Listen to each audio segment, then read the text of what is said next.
Is Russia defying Georgia's autonomy? Does Georgia have a right to free themselves from Russia's grip? Why are more white South African farmers immigrating to Georgia? How does Georgia plan to strengthen its diplomatic relations with South Africa? What time is it? It's question time.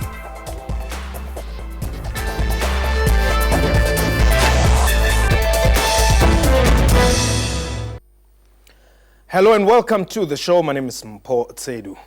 Indeed, the struggle for freedom in Georgia and South Africa from years of arbitrary political control by dictatorial regimes has many similarities.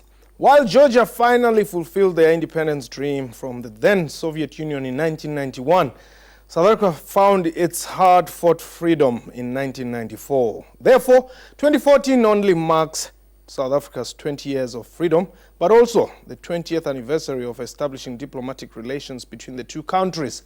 My guest today is Georgia Ambassador to South Africa, His Excellency Beka Dvali.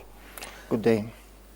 Ambassador, welcome to the show. I'm sure a lot of people, whenever we talk Georgia, they think we're talking America.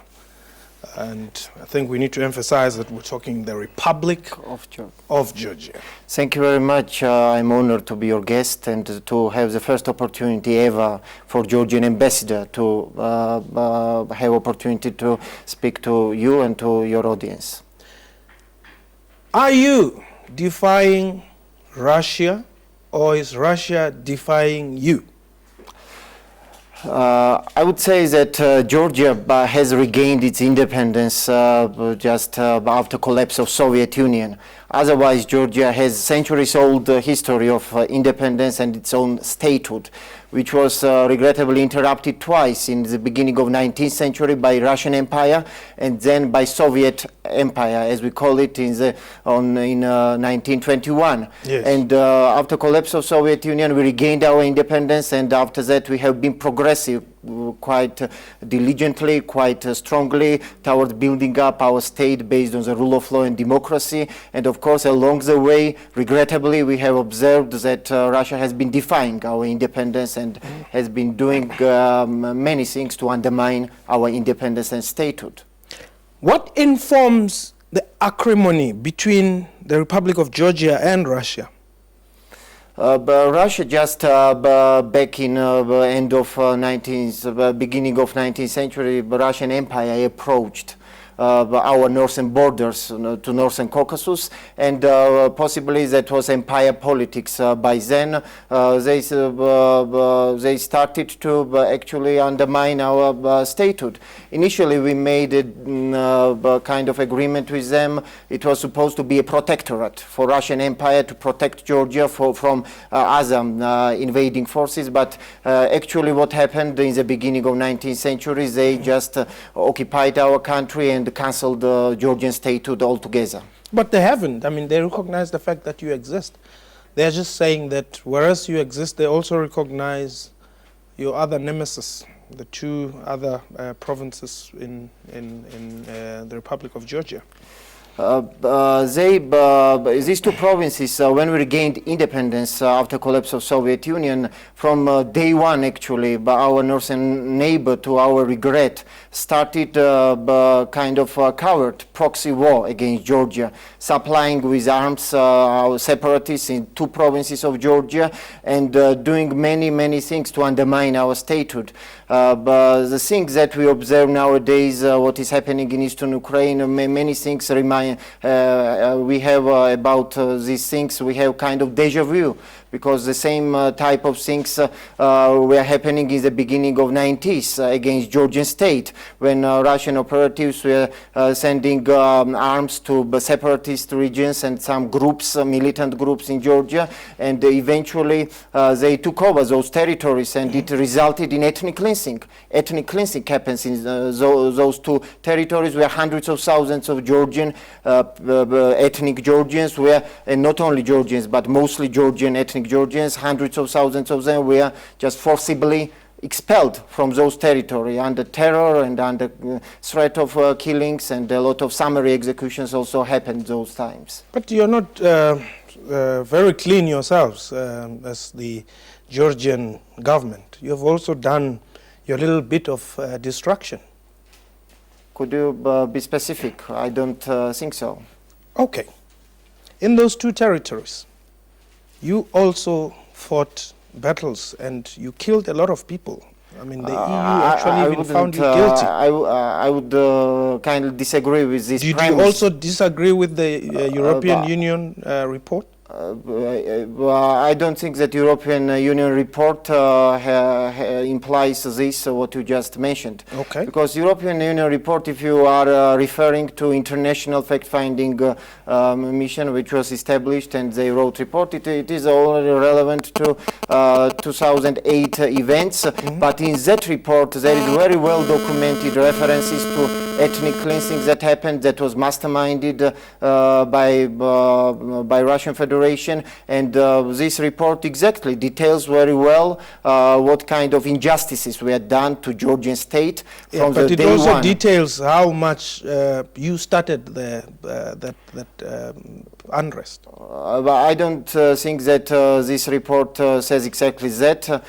This report very well documents that this process that started by aggravating situation, it was coming from the north, stage by stage, starting from, let's go back again to the 90s when first time Russia sponsored the separatist groups and took over those territories, and then very, very systematically, very pre-planned way, Russia prepared for what happened in 2008 when openly they rolled tanks on Georgian territory. And this fact-fighting mission and this report details very well that it was Russian Federation with its military force, full military might, to enter our Georgian territory. Yeah, well, when they rolled in those tanks, those were, at first they sent in unarmed troops.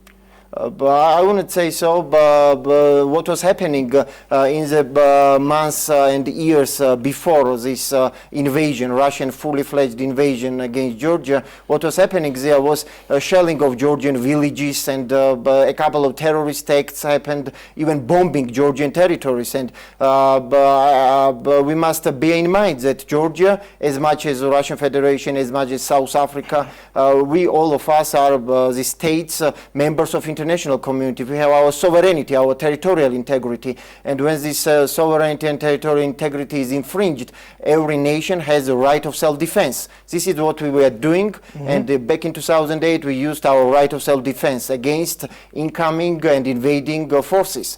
If we have not used this right of self-defense, nobody knows where would we stand now. Okay. Perhaps there would be no Georgian state after all. You've been accepted into the EU fully now. Well, we have not yet been accepted, although this is our major priority. Our foreign policy, which is, I would call it multi-vector foreign policy, and it seeks forging friendship and partnership with every nation around the globe. But two major priorities of this foreign policy is European integration, that is fully-fledged integration with European Union, and Euro-Atlantic integration, that is fully-fledged integration with NATO. We see these two institutions, European institutions, as value-based institutions. So our aspirations for a European integration is a kind of value reference point. Our people, not this government or previous government or specific political party, but the people of Georgia decided so. And back in June, just recently, because of our kind of credentials that we have in terms of developing state based on the rule of law, we have signed an association agreement with European Union. Oh, okay. We have become associated member, and we have also, this package includes a deep and comprehensive free trade area. Okay. So this denotes how far we have gone from day one when we regained independence back in early 90s, basically when we didn't have a state, and where we are now when we have fully viable state based on the rule of law and democracy. Yes. Hold the thought there. We'll continue our discussion only after the break. This is Question Time. Please don't go away.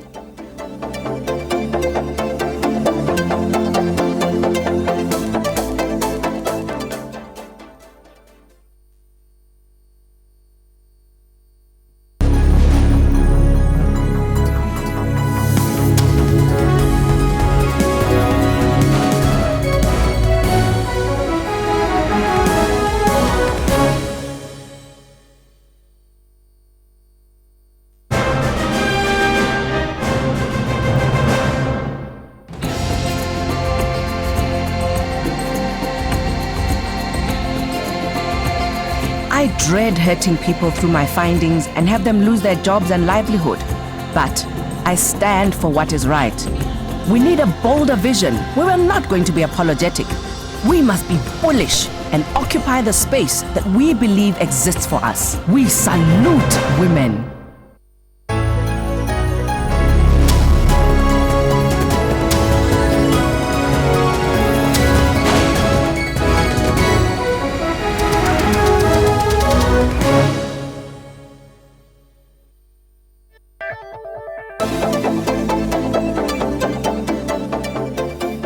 Welcome back. You're still watching Question Time. My guest today is the Republic of Georgia's Ambassador to South Africa, His Excellency Beka Dvali. Now, Your Excellency, there seems to be a lot of interest on the Republic of Georgia's happenings from America. On the 26th of August 2008, after Russian President Medvedev recognized the independence of South Ossetia and Abkhazia, the United States condemned that decision by the Russian president to recognize as independent states Georgian regions of South Ossetia and Abkhazia. Why is there so much interest from America on you? But it was after this occupation that happened after 2008, when Russian troops invaded and occupied this territory. Our northern neighbor adopted a very regrettable decision to recognize those enclaves, those provinces, as so-called independent republics, but nobody else has done so. Nobody else recognized except a couple of states. But overwhelmingly, international community supports Georgia's sovereignty and territorial integrity. But I think we should, why this policy has been applied against Georgia from our northern neighbor, I think we should put this question in context. Also in context what is happening now in Ukraine. And the reason behind that, I think that Russian leadership's attitude towards its neighborhood. But with regret, we have to state that instead of forging a partnership and developing partner-type relationship with all its neighbors, former Soviet states, Russia has started, even in early 90s, to undermine the statehood, to create unrest in its vicinity, in its neighborhood, and this is only we have to note with deepest regret. Okay. Now, you don't seem to be addressing my question, which is, why is there so much interest from America? From America, with America, Georgia has a strategic partnership. We have a charter on strategic partnership with the United States. What does it entail? It entails development of bilateral relations in every sphere imaginable. Starting from economy, security and defense, people-to-people contacts and economic relationships. Let's talk about the defense and I think it is not only about Georgia, but it is like we should put this relationship in the bilateral context. Georgia seeks partner-like relationships, and we have this type of relationships overwhelmingly around the globe with many countries. Okay. So with some countries we have gone far more and far further than with other countries, and we are only happy that with such a country as the United States, as much as with European Union and European countries, we have very, very dynamic and progressing relationships. Yeah. Let's talk about the military and defense. Yes. Don't you think that's the reason why Russia is hostile to you? Because you are cooperating with America on something which can be a risk for them? It is a sovereign right of Georgia to cooperate with every nation. It is decision of the government and people of Georgia to cooperate with this or that country in every possible legal sphere and area. And but I don't think that our relationship with the United States is should be the reason for Russia to behave like it behaves. We should better put emphasis on the behavior of our our northern neighbor in our neighborhood and vis-à-vis Georgia, instead of forging partnership and friendship and on equal basis. Based on equality between two partners, they are trying to create unrest and turmoil in the neighborhood. How much do you get from the United States of America per annum? We don't get actually some kind of extraordinary figures from United States.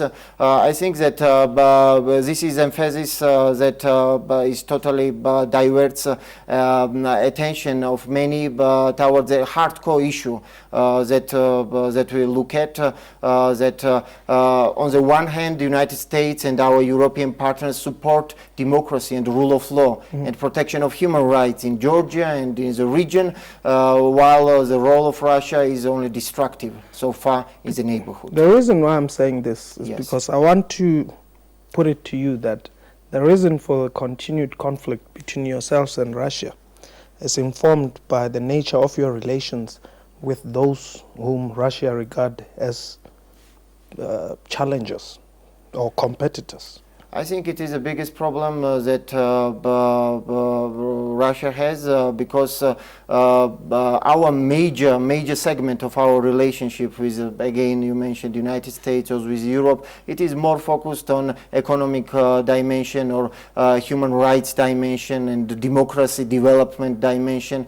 And I wouldn't say that this military segment bears big or such a scale of significance that we should put such an emphasis on this. But it is, even if it were only about military cooperation, I don't think that main focus should be what are the, from our standpoint, Georgia's standpoint, what is the choice of people of Georgia and decision of Georgia. Otherwise, we are very much, by the way, open in our relationships with Russia.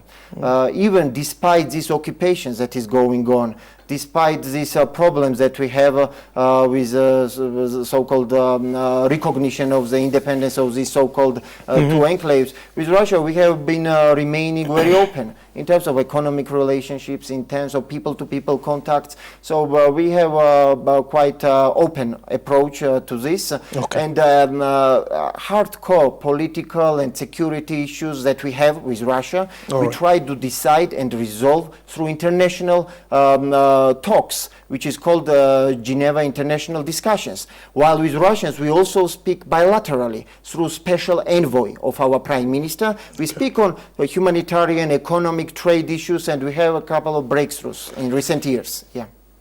How would you describe the current state of security around the region, given the Ukrainian debacle? Yes, of course, situation that is happening in Ukraine is very much concerning for us. We support, Georgia supports Ukrainian sovereignty and territorial integrity. More especially because they are fighting against Russia. Not specifically because of that reason, because we think and we consider that international law and international legal system in the Ukrainian side, Ukrainians' case, their case is just. Their sovereignty and territorial integrity was infringed. And it is kind of big hit to the international UN Charter-based system. And by the way, many people say that what happened with Crimea, it is just first case in our post-Second World War order, but it was not the first case. First case, I think, happened exactly in Georgia when Russian Federation took over 2 our territories and isolated them and basically created 2 black holes in that region. And of course, we very much hope the situation in Ukraine will be resolved peacefully, and Ukrainians will restore effectively their law and order on whole of their territory. Okay. Yes. I want us to talk about the economics of the Republic of Georgia and the farmers that have actually left South Africa for Georgia. Let's look into that as well. But this question time, we're going to take a quick break. Please don't go away.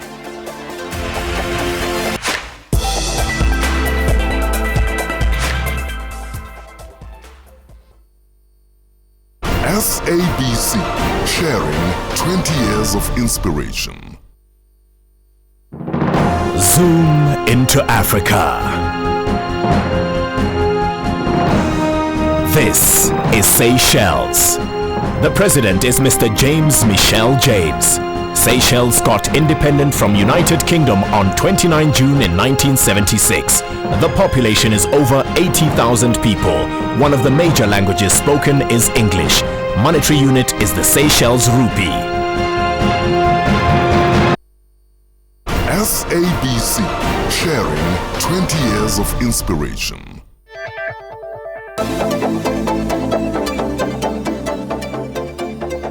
Welcome back. You're still watching Question Time. Our guest today is the Republic of Georgia's Ambassador to South Africa, His Excellency Beka Dvali. Now, Your Excellency, welcome back. Let's look at how you're doing economically. Given all this unrest, how would you describe the current state of your economy? This is exactly the issue that is very interesting when you look at Georgia, in what kind of environment we are in strategic location between East and West, between Caspian and Black Sea regions on the crossroads. This indicates the significance, geostrategic significance of Georgia. And despite these shocks that we have had with Russia and in the neighborhood, in recent decade or so, Georgia has been doing quite well in terms of economics, developing our economy. And main breakthroughs that we made it through comprehensive, all-encompassing reforms in economy. We reformed, fully revamped our economy. We downsized taxes, downsized procedures, and the country has become so much attractive to many around the globe in terms of investments. We also reformed very, very significantly state services. Georgian state services reforms is one of the most remarkable achievements of recent years globally, not only regionally. The measures that we undertook, anti-corruption measures, are also very significant. And if you add up all this to each other, this indicates and this caused basically the attention paid to Georgia globally from different countries to our country. More and more people every year show more and more interest and try to invest, and the tourism sector is also on the rise. You're not acknowledging one black dot there, that after the 1991 freedom, there was a lot of land redistribution as well. Giving land back to the farmers and all that, millions of hectares. But it didn't all go well. They have not all performed, and suffered. Thank you for this question. It is a very interesting one. Now, when we regained independence after collapse of Soviet Union, consider that we had to build up a state, basically modern state, basically from scratch, because the political system that we had during Soviet Union was useless, and the economic system also was totally useless because it was not based on private property. So, but what state did, we of course distributed land among farmers who were deprived for decades their own land, because everything during Soviet Union in this so-called socialist system was owned by state. So we distributed this land among farmers, and this is the reason why we have now a large number of small-scale farmers. So there is a challenge how to make these farmers, this challenge has been persisted from the day one when we became independent. How to help those small-scale farmers to increase their productivity, to create viable kind of farming communities. And by the way, this is an area where South Africa and Georgia bear similarity, because South Africa after transition also has a challenge of developing capacity of these small-scale farmers that you have now. And our government throughout years has been trying to address this issue. It is not a simple issue to resolve in a matter of year or even in a matter of decade. After 2012, we have new governing coalition, and they put in place some additional measures to support small-scale farmers. Okay. There are different programs that are launched, and we hope that in several years' time we shall be better standing in this area. There's a drive by Yes. some South African farmers, going into Georgia. Yes. What are you offering them? besides I think, citizenship? and I wouldn't say that South Africa is any exception from any other country. As I said, in the recent decade, we made quite remarkable achievements in liberalizing our economy, and so economy has become very much attractive. And a couple of, by the way, we are speaking about a handful of some South African farmers who also showed interest in Georgia, and a couple of them invested, and a couple of them are farming in Georgia. And what we are offering to South African farmers or to any other businessman or farmer around the globe, it is very much a liberalized economy, very much supportive government to any good and visionary entrepreneurship. What I've observed is that Yes. the type of farmers who, and I'm not saying all of them, Yes. some of them who are going to Georgia are those that are running away from transformation here in South Africa. But I cannot comment on that because actually we don't look at this kind of backgrounds. I don't understand the question. The question is yes. that they are running away from the possible land redistribution here in South Africa, and they are going to Georgia because you are giving them long-term leases and all that.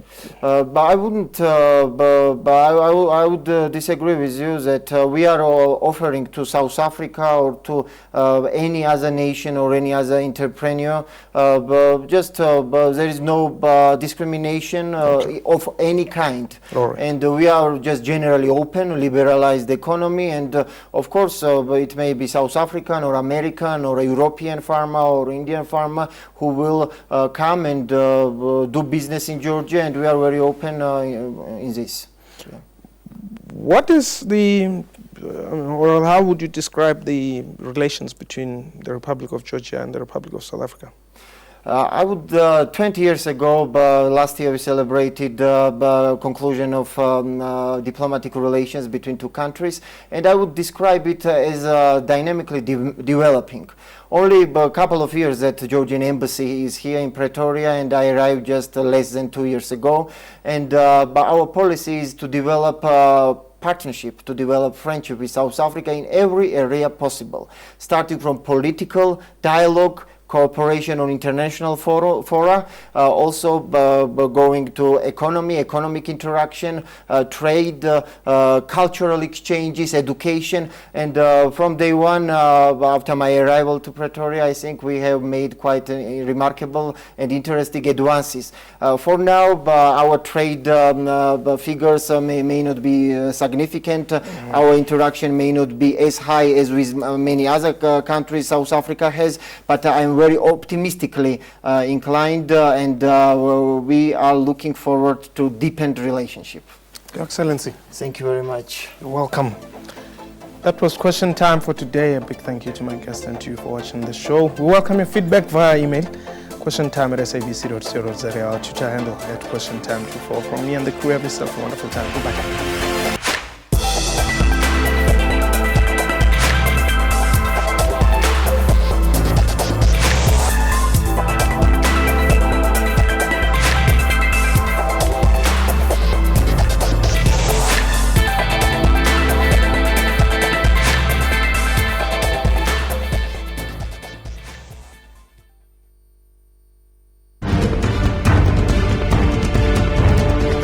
Coming up this week. And we are very excited that the SABC will be screening this, and we want every South African to see it.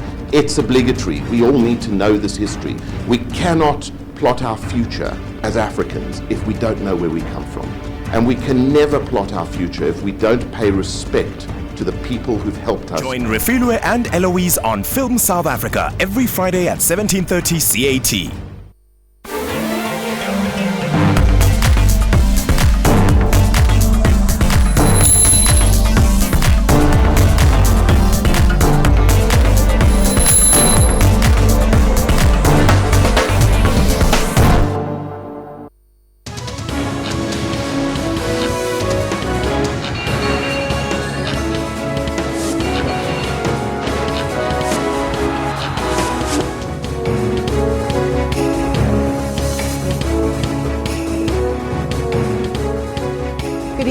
welcome to Business Review. I'm Nomphumela Losiziba. Production costs slow for manufacturers, and Deputy President Cyril Ramaphosa hails the central bank for its intervention in the African bank saga. Before we get into your business news, let's take a look at your general news headlines. The Public Protector tells political parties to back off and respect the Constitution. This in response to ANC criticism of her letter to President Jacob Zuma, in which she asked him to respond properly to her report on Uganda. The DA wins its long 5-year battle over the spy tapes, but warns there's more to come. Supreme Court of Appeal orders NPA to hand over tapes. 3 major participants in the Arms Deal Commission withdraw from the probe, citing a lack of transparency and fairness by its chair, Judge Willie Siriti. They're among the witnesses subpoenaed to testify in the Commission's second phase. Now, the South African government plans to launch its first Islamic bond soon. It's likely to issue a benchmark-sized bond, which means at least $500 million. That's roughly more than 5 billion rand. Such bonds usually run over a period of 5 years. The government has hired BNP Paribas, Standard Bank and KFH Investment, a unit of Kuwait Finance House, to handle investment meetings with potential investors in Europe, Asia and the Middle East in early September. Now, to tell us why Islamic bonds, or sukuks, are different and why South Africa is looking to give them a try, I'm joined by Nadir Token. He's from 27-4 Asset Management. Thank you very much for joining us, Nadir. It's a pleasure. Okay. Now, what distinguishes Islamic bonds to normal bonds? I think the predominantly distinctory factor in Sharia-compliant bonds, or what we call sukuk, is the fact that there can be no interest in Sharia-compliant investing. So how conventional bonds work is that government, for example, goes to the market and says, well, we want to raise $100 million, and in exchange for investors giving us that $100 million, we will then give them an 8.5%, as an example, coupon twice a year in exchange for the use of their money, and repay them the principal at maturity. Now, because Sharia-compliant investing doesn't allow interest, sukuks have to find a way around this. And essentially, what happens is that there's a particular asset which the debt holders know they're going to be financing upfront when they enter the deal, and they're going to be sharing the gains and losses from this financial project from the outset. So essentially, it would be, for example, something like an Eskom comes to the market. They say, well, we need to raise 100 million rand in debt for Medupi Power Station, and Medupi Power Station has these forecast cash flows over the next 10 years from generating electricity. What then happens is that instead of being paid a coupon, or what would be called interest, the investors would then gain a portion of the cash flows generated directly from that project, which is the sale of electricity, and at mature and the asset, which is Medupi Power Station, for example, will be transferred into a special purpose vehicle. At maturity of the sukuk, which, as you mentioned, is typically 5 years, the asset is then sold from the special purpose vehicle back to Eskom, and the proceeds are then gone back to the debt holders in order to refund them the capital which they originally borrowed. So that's how they get around interest income with an Islamic or Sharia compliant bond, which is called a sukuk.